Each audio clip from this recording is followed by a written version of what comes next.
consolidation usually comes after growth. I think the cannabis industry is one of the first industries where you're going to see consolidation simultaneous with growth, and it does create a challenge. Never really looked at it in that way, the way that you just stated it, but I would say, yeah, we're both in growth and consolidation mode at the same time.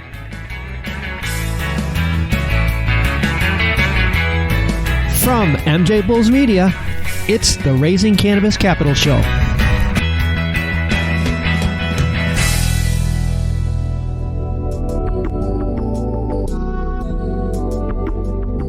Hey, David.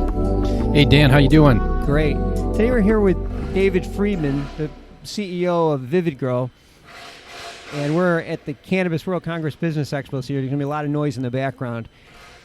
Dave, can you talk to me a little bit about VividGrow? Yeah, sure. So VividGrow was a division of Lighting Science Group Corporation. Lighting Science is a 18-year-old company, leader in the development of LED lighting. Okay. And like a lot of people in this industry, they tripped over the cannabis space and realized that LED lights were something that the industry was looking at to move to the next generation of cannabis grow as things legalized and the production of cannabis started to move indoors for a lot of different reasons.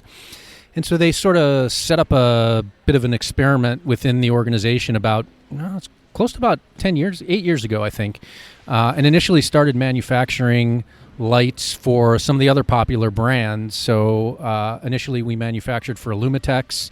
BIOS came out of Lighting Science Group, and then eventually decided to begin manufacturing under our own brand. Okay. And got to a point where they realized, after building a patent portfolio at Lighting Science of about 400 patents, they wanted to move into the monetization phase. Pegasus, which is the private equity group that owns Lighting Science, it's about a $2 billion mainstream institutional private equity group out of New York.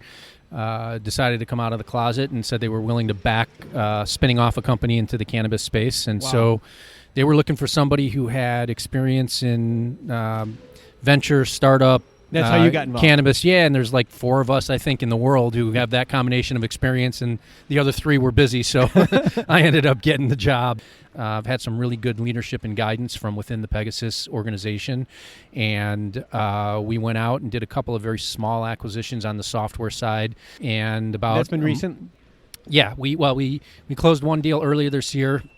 It's a company called Vividgro'sCEO, which is an app for home growers in the cannabis space. And then we acquired the rights to a building automation software technology that we call GrowNet, and that was earlier this year. And about a month or so ago, we spun off, which was the plan, from Lighting Science Group as a standalone company.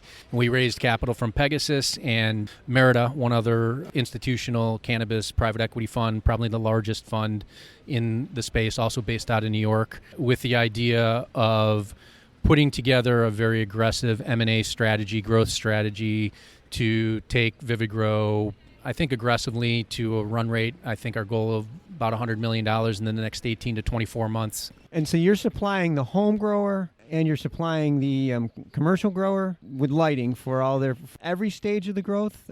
Yeah, so we have what we call a very agnostic philosophy, right? So we are crop agnostic on both the hardware and the software side. So what we manufacture from a lighting perspective and even from a software perspective can be used to grow any crop indoors. We are hardware agnostic from the software side. So while we build our lighting products to interface with our software, it's kind of the Apple philosophy. It works with anything. Okay. Hopefully it works a little bit better with our stuff, but if somebody wants to buy our automation control system but put in somebody else's lights, which is the case in a couple of situations, then that's fine as well. We're also geographically agnostic, so we service companies that are based in the U.S., in Europe, in Canada, and then finally we're agnostic in terms of whether or not that grower is a commercial grower or a home grower or somewhere in between.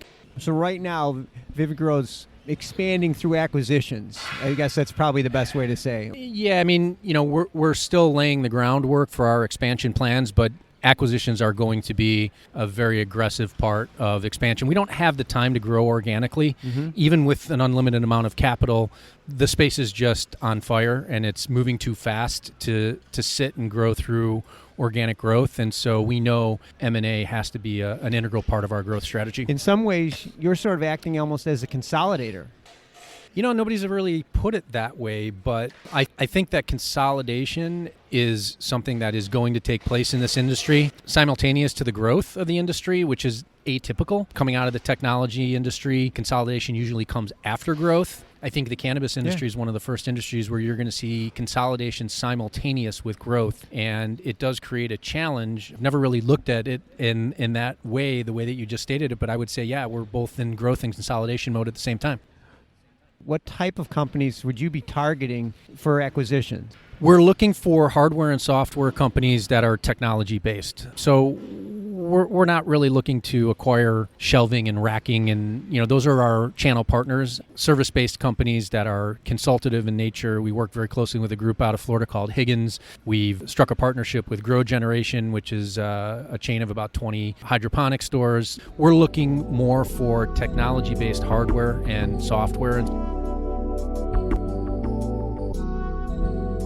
Obviously, you need fuel to fund this expansion and the acquisitions. Absolutely.